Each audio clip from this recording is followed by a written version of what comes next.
Good morning, crafty peeps. Welcome to part 2, page 3 of our Carta Bella Country Kitchen recipe mini album tutorial. So I've already done page 1 and page 2, and I'm really loving how this is turning out. So you're going to need a 12 by 12 sheet of paper, and also you're going to need one sheet of paper that is 1¼ inches by 6 inches. On the 1¼ inch, you're going to score it at 5/8 inch, and then burnish it on the score line. Okay, so just fold it over and score. Now, for the 12 by 12 piece of paper, this is really simple. I've already cut mine, but this is to kind of give you an idea of what we're making here. So you're going to, on one of the 12 by 12 inch sides, you're only going to score at 6 inches. Then you're going to turn it counterclockwise one time. Let's see if I can move this all together for you. And then you're going to score at 4 inches and 8 inches.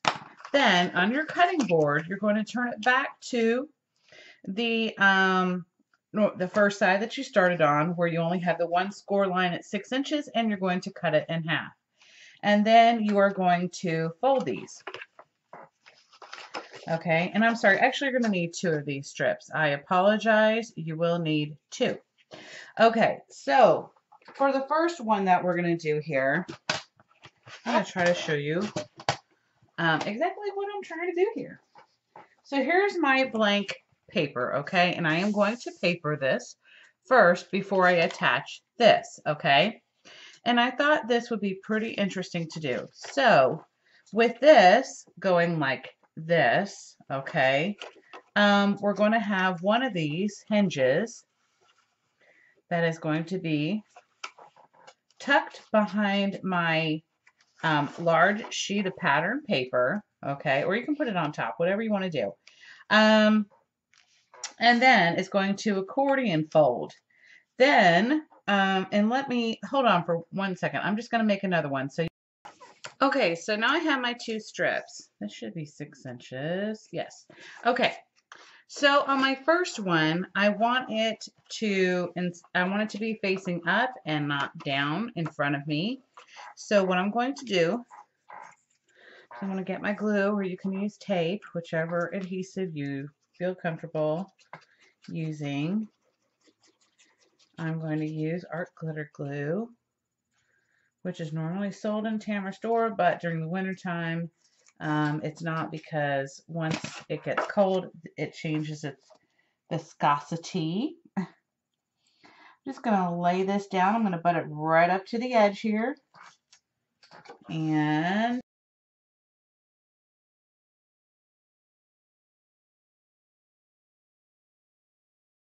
now this will be the exact size of your recipe card or photo, okay? So that you do have to be aware of.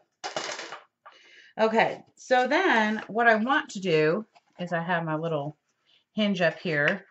I'm going to create another hinge that is going to connect this, okay? And it will lay like, yep, that looks even enough. All right, even Steven. Okay, so now what I'm going to do is, like I said, I want to make sure that this lines up correctly. Okay. So I'm going to go ahead and glue my hinge down. Again, I'm going to have to trim this up a little bit. Okay.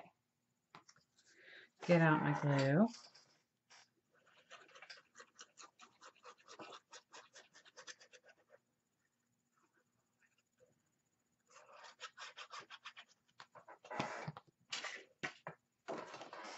Okay, and line it up exactly.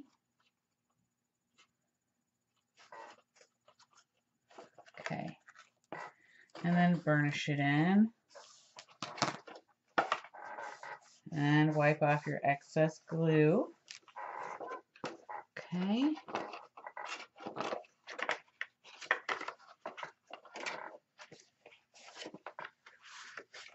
And then now I'm going to line this up right here. I'm not going to cover up my score line though. I want to make sure that you do not do that, okay? Because then it will not fold properly.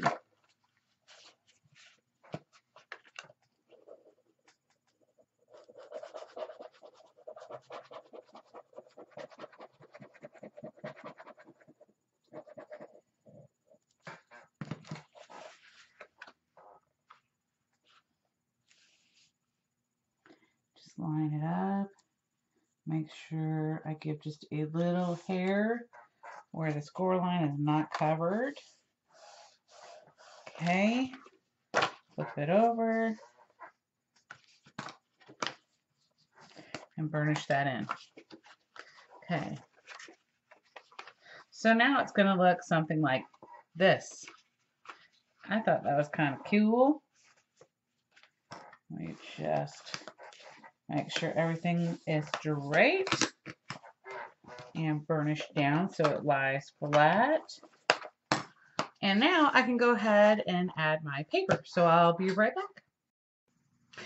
Guys, I apologize. You are going to need some magnets. We're going to put one right here and right here. Grab those.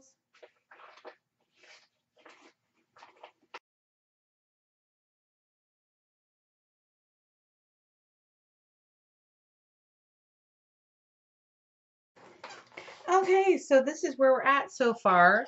I had some extra paper, but it wasn't wide enough. So I went ahead and used one of my little strips of paper that I had left over to make it the 8 3/8 inches long, which is kind of neat because now this separates this as well. So I know that I can go ahead and glue this little hinge on here. Okay.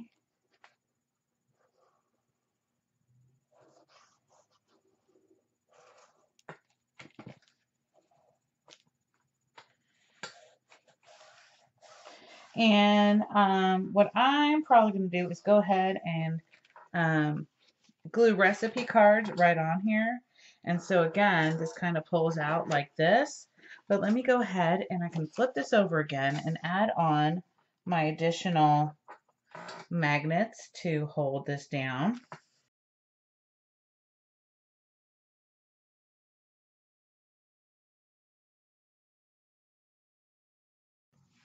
Okay, you know, guys, I was thinking about something. Don't glue it down yet onto here, which I have not glued mine down yet. What I'm thinking about doing is kind of like putting a tag, you know, 2 tags over here and then kind of like fold it over. Because I was thinking that would be an extra spot where you could add additional notes or something. So I think I'm going to go ahead and do that. I'll be right back. Okay, so there's a couple things I wanted to show you real quick. I have not glued it down to my base page yet, so as you can see, that's right there. So for my little swing tabs is what I want to call these, okay? So I thought, well, you could, you know, either put photos here or you could do some journaling. I did a little tuck spot right there. This is backed up with some black cardstock. Okay, so let me give you the measurements for this. And I end up having to add more magnets. So I did one here and then one is inside here, okay? So let me give you the measurement for this little tag. This was 7 7/8 inches, and then I scored it at a 1/2 inch by 3 1/4, okay? So this did cut when I used my, let me explain this. I used a little die cut. Let me show you, where did it go? Here it is. This is a Elizabeth Craft Designs. This is 951-Tag Some More 1-Lace. I bought this on Amazon. I will put the link in the comments box down below where y'all put your comments, so that way you can find it easily. So if you're interested, you can definitely get that. Or you could use your graphic 45 tags or any other kind of tag you want to use. So what I did was I glued it on the back of here, and I'm going to do the same thing here as well. And I've already just kind of lined it up. You can put your magnets wherever. I don't want to give you a specific measurement for the magnets because you might use a smaller tag. So therefore, your measurement would change anyway. So, but I've already shown y'all the technique that I use to place my tags anyway. So, or not to place my tags, to place my magnets. Oh my goodness. Okay. And then now I can go ahead and start gluing this on here. And what I like to do is I put it in place first, and then I'll come over here just to make sure everything is lined up correctly. And then I just go to town with my glue.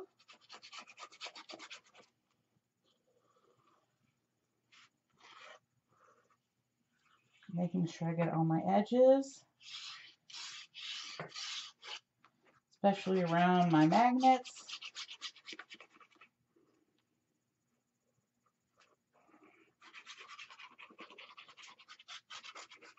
And I'm going to have to work pretty fast.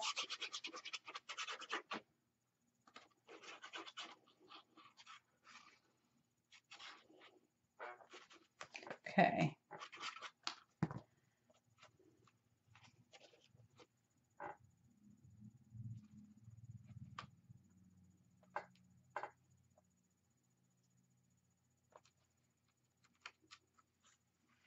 Okay, that looks about right. And then I just start burnishing it in. Okay. And I want to make sure that I burnish it underneath there. So I'm going to lift all of this up.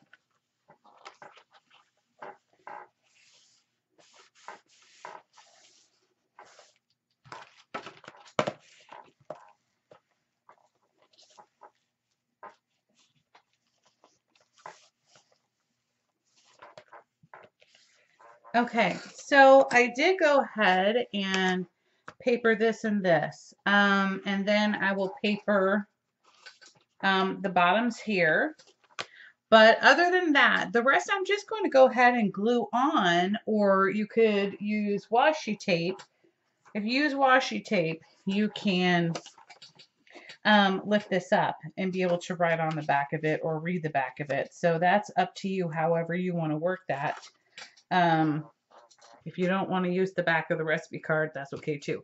So anyway, I'm going to finish this up and then I'll be back.